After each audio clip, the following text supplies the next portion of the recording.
E aí galera, beleza? Aqui é o professor Douglas e hoje nós vamos fazer uma breve revisão em cima da resolução de algumas questões que nós propomos na nossa primeira atividade. Então a primeira questão é essa da FUVEST, que ela traz a seguinte situação. As curvas de pressão de vapor de éter de etílico A e etanol B são dadas a seguir. Aí a letra A fala quais os pontos de ebulição dessas substâncias na cidade de São Paulo, onde a pressão atmosférica é 700 milímetros de Hg. E a letra B, ele fala 500 milímetros de Hg, 50 graus Celsius, qual é o estado físico de cada uma dessas substâncias e pede para a gente justificar. Então, abaixo nós temos um gráfico que representa a pressão de vapor em função da temperatura. Bom, então para a gente trabalhar com essa questão, eu preciso recordar alguns pontos relacionados à introdução da pressão máxima de vapor. Então, o primeiro conceito é justamente quando se adquire essa condição de equilíbrio dinâmico. Então, nessa fase inicial, eu tenho um sistema fechado, no qual é colocado uma certa quantidade de um líquido qualquer. Após um certo tempo, eu vou observar que esse líquido vai começar a sofrer o processo de vaporização. E esse vapor que vai estar na região superior, ele vai começar a se chocar e, consequentemente, vai sofrer o processo de liquefação. Até que chega em um certo ponto, onde a velocidade que ocorre o processo de vaporização, ela se torna igual à velocidade com que ocorre o processo de liquefação. Então, nessa situação é que nós classificamos que o nosso sistema adquiriu a condição de equilíbrio dinâmico. Equilíbrio porque não ocorre alteração no volume da fase líquida e nem da fase de vapor. Só que ele é dinâmico porque o processo de vaporização e liquefação estão ocorrendo de forma simultânea. Por isso que ele dá essa ideia que não está alterando o nosso volume. Bom, quando eu adquiro essa condição de equilíbrio dinâmico, esse volume de vapor ele não sofre alteração e, consequentemente, ele gera uma força que está sendo aplicada pela área que esse volume desse líquido está contida. E força aplicada por área é o que nós chamamos de pressão. Como essa pressão não é uma pressão qualquer, nós chamamos ela de pressão máxima de vapor, e ela só é alcançada quando o nosso sistema adquire essa condição de equilíbrio dinâmico. Bom, outro ponto que nós observamos é que essa pressão máxima de vapor, ela será influenciada pela temperatura. À medida que eu aumento a temperatura, aumenta a pressão máxima de vapor, como vocês podem observar nessa tabela. Se eu for pegar cada par ordenado, que seria a temperatura e sua respectiva pressão máxima de vapor, eu posso estar montando esse gráficozinho. Bom, dentro desse gráfico, eu observo que existem três regiões. Uma região que está acima da curva, ali eu tenho a matéria na forma líquida. Uma região que está assim, em cima da curva, que é onde eu caracterizo o equilíbrio entre a fase líquida e a fase de vapor, e uma região que está abaixo da curva, que eu caracterizo a matéria na forma de vapor ou na forma gasosa. E aí, por fim, para que esse líquido consiga passar para a forma gasosa, ele precisa vencer uma barreira que nós chamamos de pressão atmosférica. Essa pressão atmosférica, ela fará referência à coluna de ar que está agindo sobre esse líquido. Portanto, para que esse vapor que está presente nessa bolha consiga passar de um estado físico para o outro, ela precisa ter um valor igualmente igual a essa pressão atmosférica, como é dada o exemplo a seguir. Bom, então tendo ideia sobre esses conceitos, eu consigo trabalhar com a resolução da questão. Então na letra A, ele pede para a gente identificar qual é o ponto de ebulição na cidade de São Paulo, onde essa pressão é equivalente a 700 milímetros de Hg. Identifico na pressão de vapor esse valor, intercepto a curva A, ploto no eixo X e identifico o valor de 37 graus Celsius. Agora prolongo a curva, intercepto a curva B, ploto no eixo X e determino que esse valor é equivalente a 78 graus Celsius. Então, nesse caso, esses seriam os pontos de ebulição caso eu estivesse em São Paulo e tivesse com esses dois líquidos. A letra B, ele pede para a gente dizer qual que é o estado físico que essa substância estará nessa condição. Então, para isso, vou lá na pressão de vapor, identifique esse valor, vou lá no eixo X, identifico o valor de 50 graus Celsius e encontro esse ponto. Para a curva de A, esse ponto está abaixo da curva, portanto a matéria estará na forma gasosa. Já para B, esse ponto está localizado acima da curva, portanto eu caracterizo que nessa região a matéria estará na forma líquida. Então, dessa forma, eu caracterizo o estado físico para cada uma dessas substâncias. A segunda questão. O gráfico a seguir representa as curvas de pressão de vapor de alguns solventes genéricos em função da temperatura. Aí ele pede para a gente identificar qual que é o solvente mais volátil e por quê. E na letra B, qual a temperatura de ebulição do solvente B ao nível do bar.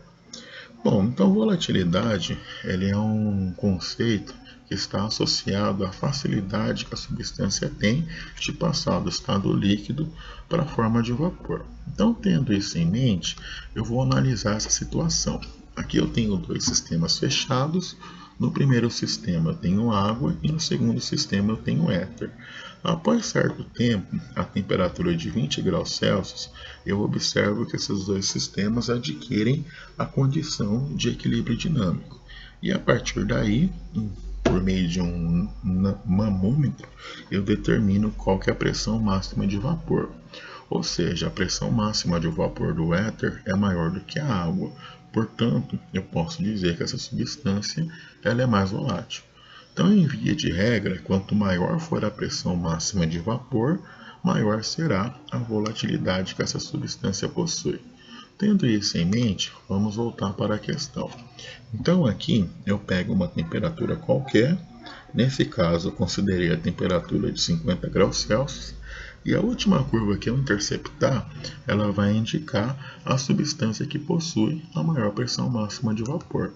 Portanto, a substância que apresenta a maior pressão máxima de vapor será a substância A, pois, na mesma temperatura de 50 graus Celsius, é aquela que apresenta a maior pressão máxima de vapor. Na letra B, ele pergunta qual a temperatura de ebulição do solvente B ao nível do mar. Então, eu devo recordar que ao nível do mar, a pressão equivale a 1 atm. E 1 atm equivale a 760 milímetros de mercúrio. Então, pego essa pressão, intercepto a curva B, ploto na região X e ali eu determino uma temperatura que está no intervalo de 75 a 100 graus Celsius. Como ela está mais próxima de 75 e meio que no meio desses dois pontos, então digo que o valor é próximo de 85 graus Celsius. Terceira questão. A pressão atmosférica varia com a altitude. Como a pressão atmosférica corresponde ao peso da coluna de ar sobre a área correspondente, ao subirmos do nível do mar para um local montanhoso, o peso da coluna de ar e a pressão atmosférica diminui. Comparando-se o ponto de ebulição da água em São Paulo e na Cidade do México, onde ela é maior, justifique sua resposta. Então, nesse caso, ele quer que nós determinamos o ponto de ebulição onde ele apresente o maior valor. Então, para isso, eu vou pegar esse esqueminha. Aqui eu tenho três regiões, que é o Pico do Everest, São Paulo e Santos. E aqui eu tenho uma região em branco que está acima de cada um desses pontos. Vamos supor que isso aqui seja a coluna de ar que esteja agindo em cada um desses pontos. Então nós vimos que o quê? Para que um líquido consiga passar de um estado físico para o outro, ele precisa vencer essa barreira. Portanto, quanto maior for a coluna de ar agindo sobre ele, maior será a pressão atmosférica e, consequentemente, maior será a temperatura de ebulição. Então, dessa forma, eu posso trazer essa relação: menor altitude, maior pressão atmosférica, maior temperatura de ebulição. Tendo isso em mente, então eu posso dizer com maior segurança que aquela região que encontra-se em uma menor altitude será aquela que apresenta a maior temperatura de ebulição. Portanto, é a cidade de São Paulo. A quarta questão, ela fala sobre a vantagem do uso da panela de pressão e está associada à rapidez que ocorre o cozimento desse alimento. Então, para a gente responder essa questão, eu peguei aqui um esqueminha que representa a panela de pressão. Aqui eu tenho o alimento, aqui eu tenho uma certa quantidade de água e após o meu sistema adquirir a condição de equilíbrio, eu tenho a presença de vapor nessa região acima. Então, esse vapor ele vai começar a gerar uma pressão em cima desse líquido, fazendo com que a temperatura de ebulição dessa substância comece a aumentar. Então, quanto maior for essa temperatura, mais rápido o nosso alimento irá cozinhar. Então, analisando alternativas, vamos ver se a gente chega na alternativa correta. Na letra A, ele fala que a pressão no seu interior que é igual à pressão externa. Então, caso isso acontecesse, não teria por que usar uma panela de pressão. Então, a letra A ela está incorreta. A letra B, ele fala que a temperatura do seu interior que está acima da temperatura de ebulição da água no local. Bom, como eu estou em uma panela de pressão, essa pressão máxima de vapor ela será maior que a pressão atmosférica, portanto o líquido que está contido dentro dela exercerá uma temperatura maior comparada à região local. Então essa será a nossa alternativa correta. Questão 5. Considere o diagrama de fases do gás carbônico a seguir e julgue os itens a seguir novamente em verdadeiro ou falso. Então ele fala, sob a pressão de 60 atm, o gás carbônico é líquido a temperatura de menos 10 graus Celsius e sólido a temperatura de menos 60 graus Celsius. Então, para identificar isso, eu vou precisar analisar, fazer uma pequena interpretação sobre esse diagrama de fase. Então, nós vimos aqui que existem três regiões. Aqui a região sólida, a região líquida e a região de vapor. E nesse caso, o sólido, quando ele passa para a forma líquida, ele se encontra nesse intervalo de T a B. Então, em qualquer ponto que eu tiver aqui, eu vou caracterizar esse processo como um processo de fusão. Da mesma forma, se eu pegar qualquer ponto de T a A, eu tenho uma fronteira entre a água líquida e a água na forma gasosa. Portanto, esse processo será chamado de vaporização. A situação contrária, onde esse vapor d'água vai para a forma líquida, nós chamamos isso de condensação, e qualquer ponto entre T e B que seja fronteira entre líquido e gelo, eu tenho um processo de congelação, que na verdade nós chamamos de solidificação. E qualquer ponto entre T e C, que é a fronteira entre a matéria sólida e a matéria de vapor, nós chamamos esse processo de sublimação. Então, voltando aqui à nossa questão. Então, quando eu pego essa pressão de 60 e essa temperatura de menos 10 graus Celsius, eu vejo que esse ponto ele está localizado na região que representa a matéria na forma líquida. E quando eu pego a temperatura de menos 60, eu vejo que essa região caracteriza a matéria na forma sólida. Portanto, a primeira assertiva está correta. A segunda, ele fala sobre o ponto A, onde o gás carbônico encontra-se em equilíbrio nos estados sólidos, líquido e gasoso. Bom, esse ponto A é o que nós chamamos de ponto triplo, é onde nós encontramos a matéria nos três estados físicos, que seria sólido, líquido e vapor. Então, portanto, a segunda assertiva também está correta.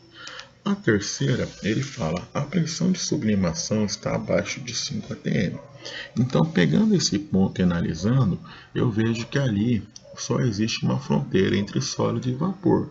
que corresponde justamente a esse processo que nós chamamos de sublimação. Portanto, a terceira assertiva também está correta. E aí, por fim, ele fala: os valores de temperatura e pressão correspondentes à linha A e B representam o equilíbrio entre o estado sólido e o gasoso. Só que essa curva, ela representa a fronteira entre o estado líquido e o estado de vapor. Portanto, essa quarta assertiva está incorreta. Então, dessa forma, nós jogamos os itens em verdadeiro ou falso e teve essa sequência. Bom, então galera, eu espero que esse vídeo tenha ajudado a vocês a elucidar um pouco essa introdução sobre esse tópico, e tem alguns exercícios aí para que vocês testem o seu conhecimento. Então, obrigado aí pela atenção de todos e até a próxima.